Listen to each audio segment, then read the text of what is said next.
Salut à tous et à toutes, c'est Pierre, j'espère que vous allez bien, j'espère que vous êtes au taquet car aujourd'hui, comme vous pouvez le constater, on va se faire une vidéo sur Leonardo. Leonardo qui a envoyé du très lourd il y a quelques jours car ils ont fait une grosse mise à jour qui change bien la donne, autant au niveau de l'expérience utilisateur mais aussi avec des ajouts de fonctionnalités dont une qui était très attendue.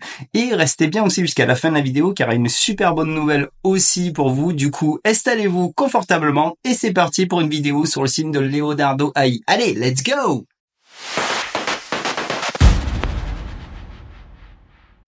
Allez, on va commencer de toute façon en douceur avec un petit tour du propriétaire dans le cas où encore à ce jour il y en a qui ne connaîtraient pas Leonardo. Donc Leonardo c'est clairement l'une des meilleures, si ce n'est la meilleure alternative à Midjourney. C'est une IA qui est très puissante et qui dispose de nombreuses fonctionnalités, qui a même des fonctionnalités que Midjourney n'a pas. C'est vraiment une alternative hyper intéressante.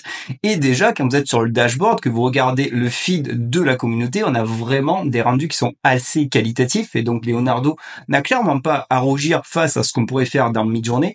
Donc certes, Midjourney, dans les rendus photoréalistes, a toujours ce petit cachet, ce petit plus qui est intéressant, mais dans d'autres thématiques, Leonardo aussi fait des rendus qui sont assez bluffants. Et quand je regarde par exemple photographie, animal, on a vraiment un système de filtres qui nous montre tout la plus-value que peut avoir les différents modèles de Leonardo. On a vraiment des rendus qui sont assez qualitatifs et en plus, cerise sur le gâteau, pour ceux qui ne le seraient pas, n'oubliez pas que dans Leonardo, tous les jours, même si vous avez un compte gratuit, vous aurez 150 tokens qui vous permettra de vous faire les dents, de tester la plupart des fonctionnalités. Je dis bien la plupart parce que vous avez quand même des fonctionnalités qui sont en premium que vous n'aurez pas sur un compte gratuit, mais au moins, ça vous permettra de voir si Leonardo répond à vos besoins ou pas.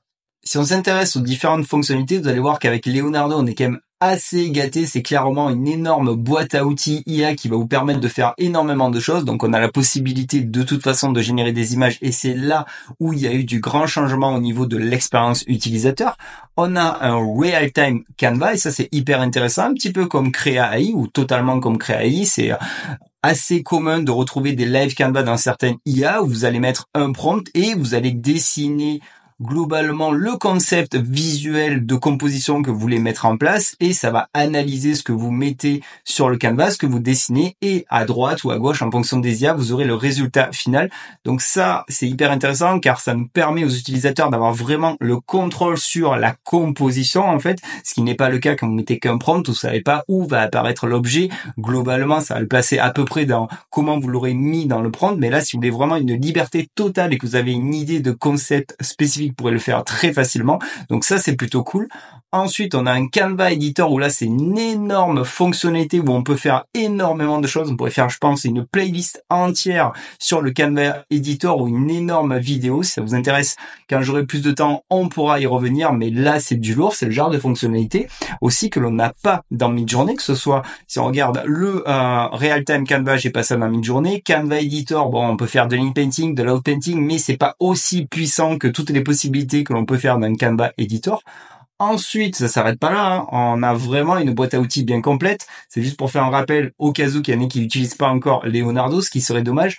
On a la possibilité de faire des vidéos à partir d'images. Donc certes, on n'a pas beaucoup de contrôle. C'est-à-dire qu'on peut pas mettre les mouvements de caméra, mais à partir d'une image, franchement, parfois, il est assez bluffant les vidéos qu'il est capable de sortir. Et lorsqu'ils vont le mettre à jour, le motion, ça risque d'envoyer du très très lourd. Donc on peut faire vraiment des vidéos hyper qualitatives. Il y a des trailers de folie qui sont sortis en utilisant l'algorithme de motion.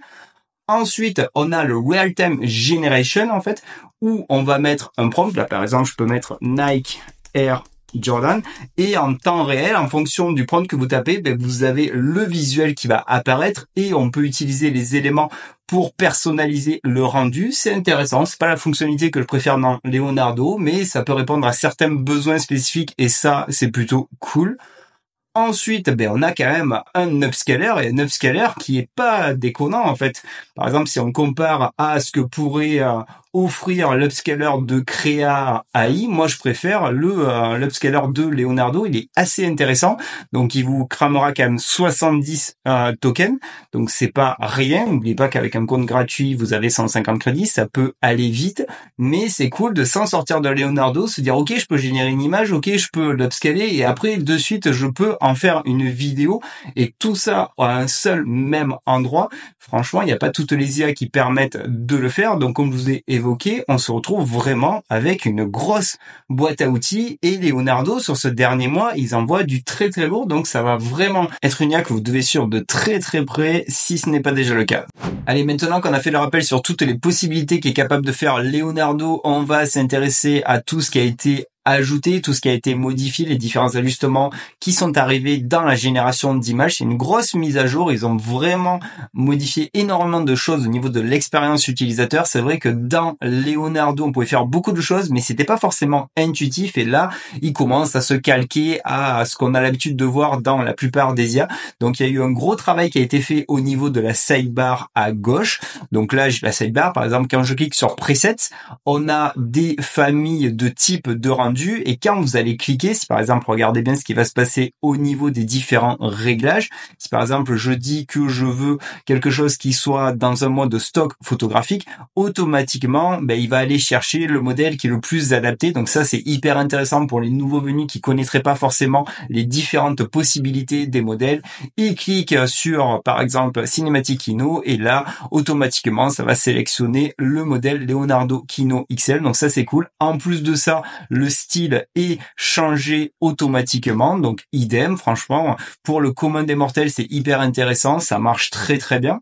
Ensuite, là, on a la possibilité de choisir les différents ratios. Pour le moment, ils en mettent en avant 3, sûrement les 3 les plus utilisés, mais on voit bien qu'on a la possibilité d'avoir accès aux autres modèle de ratio. Donc là, au niveau de l'expérience utilisateur, c'est normal, mais on a aussi, comme on pourrait le faire dans Midjourney, mais c'est un peu plus graphique et un peu plus sympa dans Midjourney, la possibilité d'utiliser la réglette pour adapter le modèle ou aller taper directement. C'est intéressant par contre de mettre les modèles pour ceux qui sont community managers ou qui font des visuels pour les différents réseaux sociaux. Ça, j'aime beaucoup l'idée.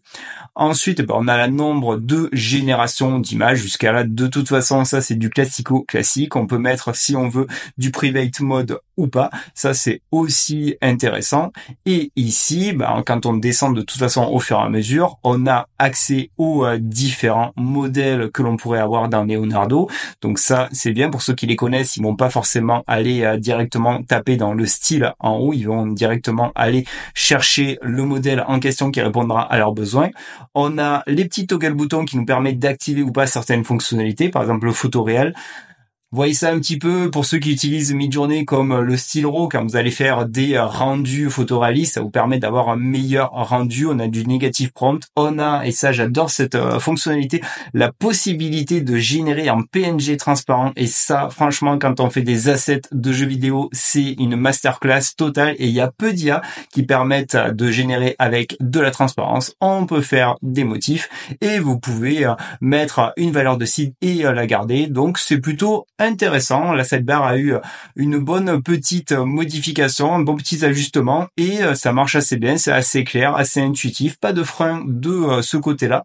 Et c'est pas fini, c'est plus dans le reste, dans les fonctionnalités un petit peu avancées aussi, qu'il y a eu pas mal de changements, notamment au niveau de l'image guidance. Et j'ai envie de dire heureusement, car c'était l'un des plus gros freins que j'avais au niveau de Leonardo. C'est toutes les fonctionnalités d'image guidance marchaient bien, mais l'expérience utilisateur n'était vraiment pas intuitive et il n'aidait vraiment pas les nouveaux utilisateurs. Maintenant, quand vous cliquez sur le picto d'image, comme on pourrait le faire de toute façon dans Midjourney, on a souvent le picto de l'image quand on est sur l'input, l'endroit où vous allez générer le prompt. Là, on a déjà une fenêtre qui va apparaître, qui va grandement aider les nouveaux utilisateurs, qui est assez visuel, qui est assez bien mise en place. Donc déjà, on voit les fonctionnalités d'image guidance, pas toutes, mais les 3 fonctionnalités les plus importantes, les plus utilisées. On a du style ref, ça c'est bien. On a le caractère référence, la fameuse nouveauté qui est arrivée avec la mise à jour que je vous présente et qui marche plutôt très très bien. On a du content référence et on a le petit call to action qui nous dit OK, si tu veux voir toutes les possibilités d'image guidance, tu cliques. Et là, on voit quand même qu'on a énormément de possibilités avec l'image guidance, on a du image to image, on a le content référence, on a le desk to image, on a le post to image, le style ref, le caractère ref, le edge to image et le text image input. Donc franchement, si ça répond pas à vos besoins avec une seule IA et on peut combiner bien sûr les différentes fonctionnalités d'image guidance, imaginez toutes les possibilités que vous pouvez mettre en place avec l'image guidance dans Leonardo. C'est assez lourd. Et ensuite, on a ce qu'ils appellent les éléments qui vont vous permettre très facilement d'avoir avec les modèles LoRa en fait des styles de rendu spécifiques sans vous embêter dans le prompt. En fait, vous aurez juste qu'à cliquer et vous pouvez combiner jusqu'à 4 modèles et ça c'est intéressant parce qu'on voit quand même qu'il y a pas mal de modèles qui ont des rendus divers et variés et donc très facilement, même si vous n'êtes pas à l'aise dans les prompts, vous pourrez très facilement faire ces différents types de rendus et tout ça bien sûr pour être combiné avec l'image guidance. Donc là on est vraiment sur quelque chose qui est hyper fun, hyper bien fait car avant on pouvait faire tout ça sauf le caractère référence mais on avait une expérience utilisateur qui était un peu déplorable. Pour utiliser le caractère référence, vous allez voir, c'est on ne peut plus simple. De toute façon, on clique ici, on sélectionne. Là, on va avoir accès à tous les uploads que vous avez déjà fait. Vous allez avoir accès à vos générations, même aux générations de la communauté. Donc ça va, ils ont pensé à tout.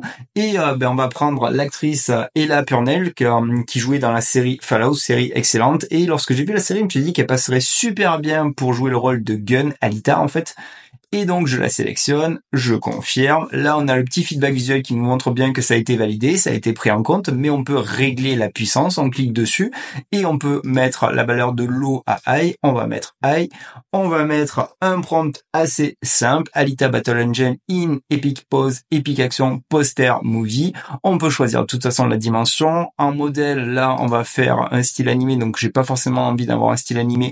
On va mettre le Leonardo Kino XL et je génère en temps réel, ça me montre le nombre de tokens que je crame et là, c'est en train de générer les images. Ce qui est cool, c'est que ça m'empêche pas de continuer à travailler, qu'on peut combiner de toute façon les différents types de rendus. Donc là, j'ai déjà le caractère référence qui est pris en compte, mais je vais rajouter des éléments et par exemple, on va aller dans View More et on peut aller, qu'est-ce qui pourrait être fun? Bon, on va prendre du content référence, je confirme et là, il me dit OK, choisis une image. Donc, on va choisir une image avec une pose qui pourrait être intéressante, par exemple celle-là, toujours de Gun, Alita, je confirme, pareil, j'ai le feedback qui me dit que j'ai combiné avec 2 fonctionnalités, pareil quand je clique, on a la possibilité de toute façon de choisir l'élément, donc là il me dit attention, il faut que ça matche en termes de ratio, on va mettre de toute façon du 16/9 pour celle-là, comme ça là on n'a plus le feedback qui nous dit que ça peut poser problème, donc là quand vous voyez il a généré les images et ça a fait diablement bien le job.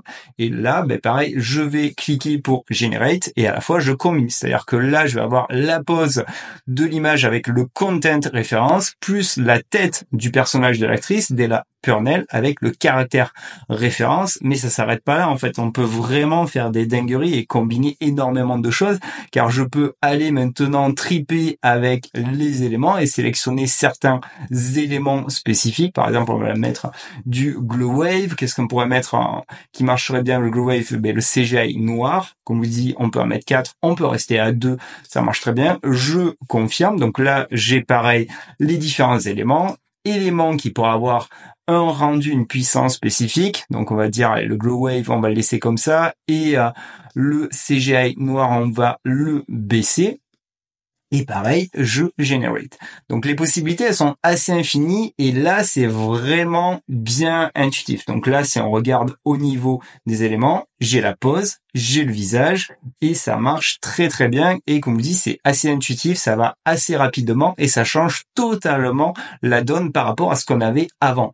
Bon les amis, on arrive déjà à la fin de cette vidéo. Donc pour rappel, cette mise à jour de Leonardo apporte pas mal de nouveautés. Donc première nouveauté, la refonte totale de l'interface au niveau de l'image génération. Deuxième nouveauté, l'amélioration de tous les modèles en mode XL et Lightning. Et troisième nouveauté, le caractère référence qui manquait clairement à Leonardo et combiné avec toutes les autres possibilités de Leonardo, vous allez pouvoir faire vraiment des folies sans sortir de Leonardo. Avant de terminer, comme je vous avais dit, j'ai une super nouvelle pour vous car Leonardo a décidé de gâter tous les utilisateurs et même ceux ayant un compte gratuit, et vous allez pouvoir utiliser toutes les fonctionnalités premium de la V2 gratuitement jusqu'au 30 mai. Donc je sais, le 30 mai c'est bientôt, mais au moins vous aurez la possibilité de tester, de vous faire les dents et de voir toute la puissance de toutes ces fonctionnalités qui ont été rajoutées dans cette mise à jour de Leonardo. Donc j'espère que cette vidéo vous a plu. Si c'est le cas, n'oubliez pas de liker, de vous abonner, d'activer la cloche pour ne louper aucune autre vidéo. Et moi je vous dis à bientôt pour de nouvelles aventures. Allez, salut, ciao ciao!